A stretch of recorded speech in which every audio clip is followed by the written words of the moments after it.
అన్ని కీళ్ల సంబంధిత సమస్యలకు రీజనార్థోస్పోర్ట్ హైదరాబాద్లో అధునాతనమైన సర్జరీ లేని వైద్యం. ఇంటోన్ని ఇళ్లరికం ఇచ్చి బయటి వాణ్ణి దత్తత తెచ్చుకున్నట్టుగా ఉందా తెలంగాణ కాంగ్రెస్ పరిస్థితి? అవసరం ఉందా లేదా అన్న దాంతో సంబంధం లేకుండా వస్తామన్న వాళ్ళందరికీ కండువాలు కప్పేసి నెత్తికెక్కించుకుంటున్నారన్న ఫీలింగ్ పార్టీలో పెరిగిపోతుందా?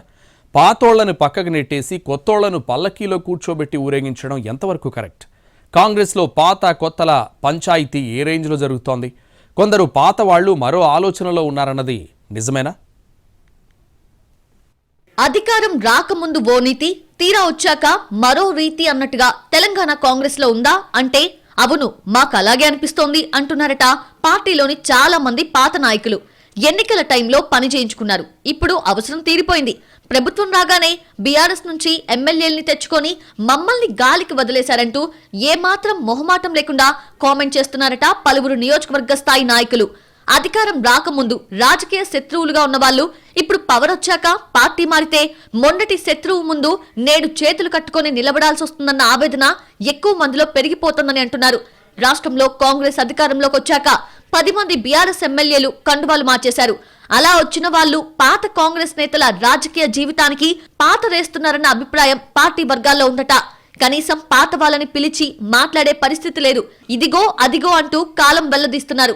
చివరికి క్షేత్రస్థాయిలో తన క్యాడర్ ని కాపాడుకోలేక ఇన్నాళ్లు బద్ధ శత్రువుగా భావించిన వ్యక్తితో ఇమడలేక సతమతమవుతున్నారట పాత నేతలు. మొత్తం 10 నియోజకవర్గాల్లో ఇదే తంతు కొనసాగుతున్నా పార్టీ నాయకత్వం అస్సలు పట్టించుకోవడం లేదన్న అసంతృప్తి పెరుగుతున్నట్టు తెలుస్తోంది. అంటే అధికారంలోకి వచ్చేసాం కదా, ఇక వాళ్ళతో పనేముంది, మళ్ళీ ఎన్నికల నాటికి చూసుకుందాంలే అనుకుంటున్నారా అంటూ నిష్ఠూరాలాడుతున్నారట కొందరు నాయకులు.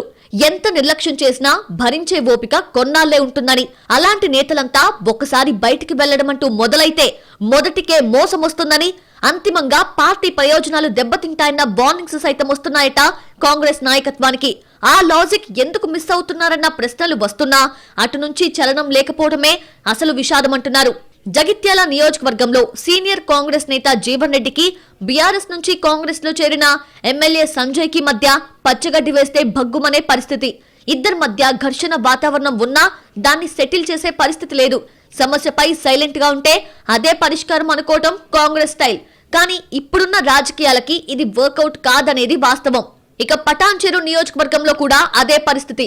బీఆర్ఎస్ తరపున గెలిచిన గూడెం మహిపాల్ రెడ్డిని ఎదుర్కొని కేసులకు వెరవకుండా క్యాడర్ ని కాపాడుకుంటూ వచ్చారు స్థానిక నాయకులు. పార్టీ కోసం కోట్లు కుమ్మరించామన్నది వాళ్ల మాట. తీరా అధికారం వచ్చాక మహిపాల్ రెడ్డిని పిలిచి కాంగ్రెస్ కండువా కప్పాల్సిన అవసరం ఏమొచ్చిందన్నది లోకల్ లీడర్స్ క్వశ్చన్. ఇన్నాళ్లు పార్టీ కోసం పనిచేసిన కాటా శ్రీనివాస్ కి ప్రాధాన్యత ఇవ్వకపోగా పార్టీ పదవుల్లో నామినేటెడ్ పోస్టుల్లో కూడా ఆయన్ని పక్కన పెట్టేశారన్న ఆవేదన ఉందట. కనీసం అధికారుల పోస్టింగుల్లో గాని వచ్చిన అధికారితో పని చేసుకునే వెసులుబాటు గాని లేకుండా చేస్తున్నారని కాటా ఆవేదనలో ఉన్నారట. ఇలాంటి పరిస్థితుల్లో కూడా ఇద్దరి మధ్య సయోధ్య కుదిర్చే ప్రయత్నాలు జరగడం లేదన్న అసంతృప్తి ఉంది.